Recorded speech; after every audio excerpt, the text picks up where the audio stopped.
Yes, perfect. So we're going to switch a little bit from the vascular field to the robotics in neurosurgery. What are the challenges and the opportunities? So basically, as surgeons and as physicians, we are always looking to make safer, quicker, and less invasive procedures. A very good example about that is the surgical microscope that has completely changed our field, opening the era of microsurgery. You know that thanks to this, we can make a very complicated operations by a very safe manner, protecting all the structures. So our new hope is that we can make a new step in this field, thanks to the robotics in neurosurgery. A few words about the robots. The word has mentioned for the first time by the Czech author Karel Čapek in his book Robot. The name comes from the Slavic rabot. Rabot means working. So these are usually machines that resemble a lot of us, human beings, but are usually more precise. They can do repetitive and frequently difficult tasks that can be even dangerous for us as humans. So in surgery, what we believe that we can achieve and do better thanks to robot actually is to acquire higher precision and, if necessary, to higher, and we hope also higher endurance during surgery. There are different types of surgical robots, but what can be used in our everyday practice is mainly related to higher degree of operative precision, to the reduction of the operative risk for the patient, to achieve less exposure to ionizing radiation, and to achieve better ergonomics for us, for the surgeons. There are several attempts until now and several well-known surgical robots. The first one was in 1985. It was the Puma 560 robot that was used for CT-guided brain biopsy. Then in 1997, you know very well the Da Vinci microsystem that has been implicated in surgery. And nowadays there are multiple different platforms that are used in our operating theaters. For us in our department, the experience that we have date from the beginning of this year, and we have two robotized entities. The first one is the BrainLab Circ arm. This is a robot-assisted pedicular fixation, and the other is the Escolab IOS, or robotic digital microscope, named also exoscope. So where can we use maybe for screw fixation? In fact, in every case of achieving, when we want to achieve good precision and we want to be fast and have a lower X-ray exposure, we can use robotic arm. So it covers almost all fields of spinal surgery, as trauma, deformity, oncology, degenerative, and infections. So we can use it in different manner and in different stage of the operation. First, this is the preoperative planning. Second, this is thanks to the intraoperative CT or 3DC arm. You can use it for computer-assisted navigation. And of course, as the robotic platform, you can add some new layer of security on your usual computer-assisted navigation. The surgical robots can be passive, semi-active, or active as a system, and can help us to position our surgical tools to perform part of the surgical precision or mimic as a whole surgeon's action. When using this type of robots, we need a 3D registration into the coordinate system of the computer navigation. It can be based on a preoperative CT, on an intraoperative, thanks to the intraoperative fluoroscopy, or it can be based on intraop CT or 3D CR imaging. So after making the planning of the screw sizes during the preoperative stage, we can use the navigated arm to guide us during the screw placement. This is how the Brainlab circle arm looks like. It has been introduced in a year ago in 2019. It is a lightweight entity, about 11 kilogram. It looks like a human arm. It should be mounted on the operative table. And in fact, it's vendor neutral because it can be mounted to every table. It's a standard mount that can be mounted on every operating table. We had made, of course, more than 39 patients now, but 39 patients, 21 females, 18 male. The average age was 53. We had 12 cases of trauma, 19 of degenerative, 6 in oncology, and 2 in infections.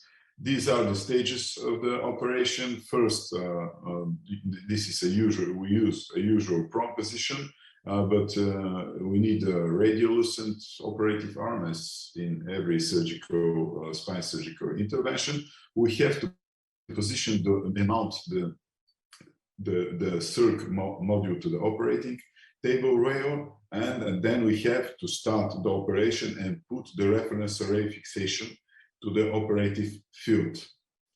So what is in this situation important? To situate in such a manner the navigation, the operative microscope, the robotic arm, that it will not borrow you during the surgical intervention, and it will not borrow the acquisition of the intraoperative 3D image, as you can see here.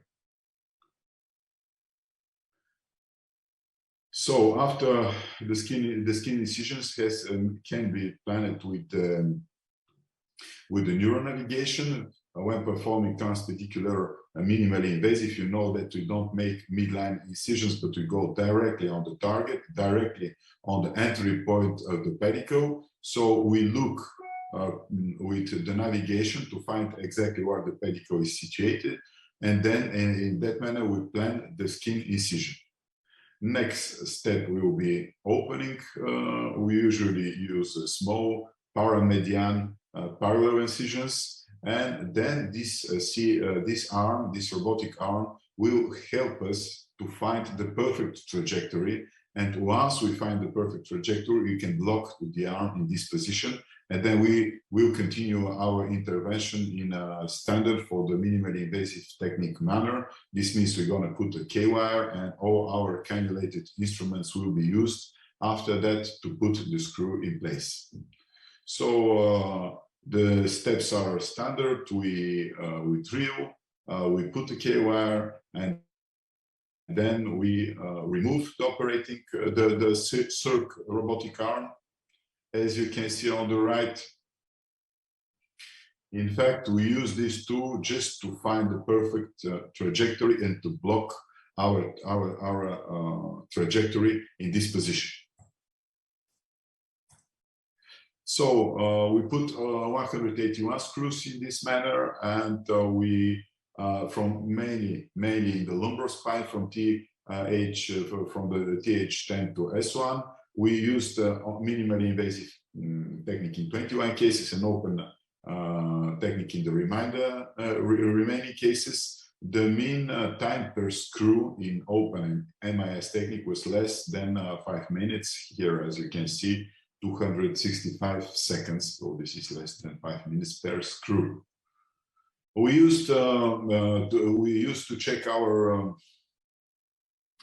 deviation of the screws following the Gervens-Robbins method. As you know, this is a scale with 5 levels. A is perfect with no misplacement. B is 2 millimeter displacement. C more than 2, between 2 and 4. D between 4 and 6, and E is more than 6 millimeter. For good results are usually considered A and B. And in fact, all our screws have been in this group, A and B. We had in grade A, 96.6% of the screws, and in grade B, 3.5% of the screws. 2 have been slightly lateral and 1 slightly cranial. So this is first case for L3 fracture of A3 fracture, A3 type fracture of L1 with neurologically intact, but you see some fragments in the canal. So we decided to make 6 screw fixation with ligamentotaxis and restoration of the normal anatomy. We put this 6 screw for less than 120 minutes, for less than 2 hours, almost for us without fluoroscopy, and the fluoroscopy for the patient was about 83 seconds. We used a normal MIS technique, and this is the result: a nice position and restoration of the normal anatomical relationships. We don't make fusion. Usually we use destabilization as an internal brace, and we remove it after several months.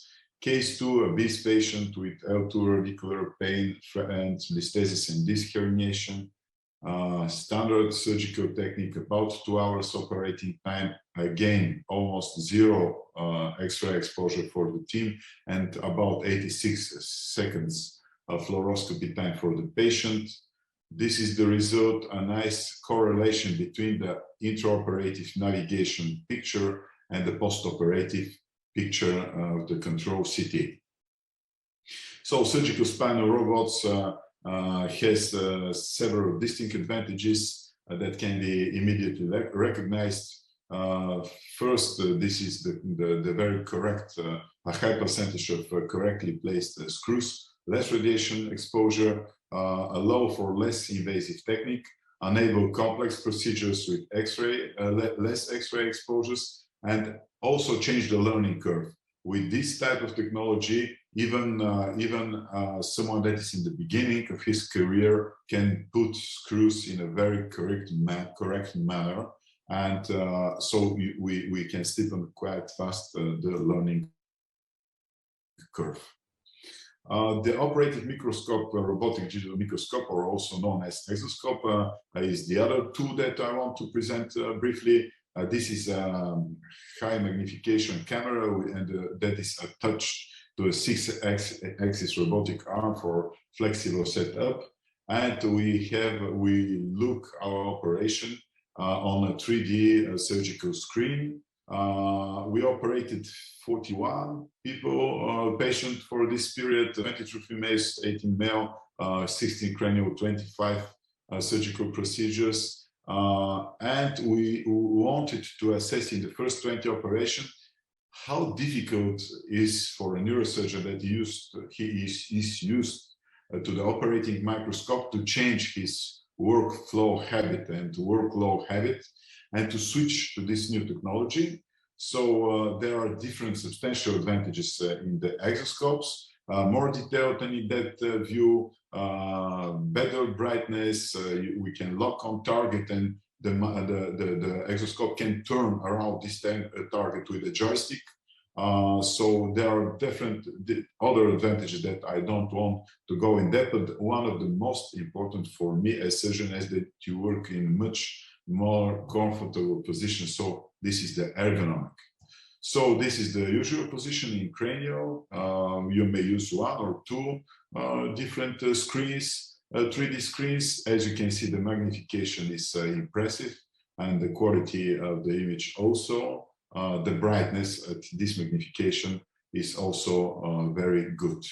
This is the positioning in the case of spinal surgery. In this situation, you need 2 screens, and usually they are in front of the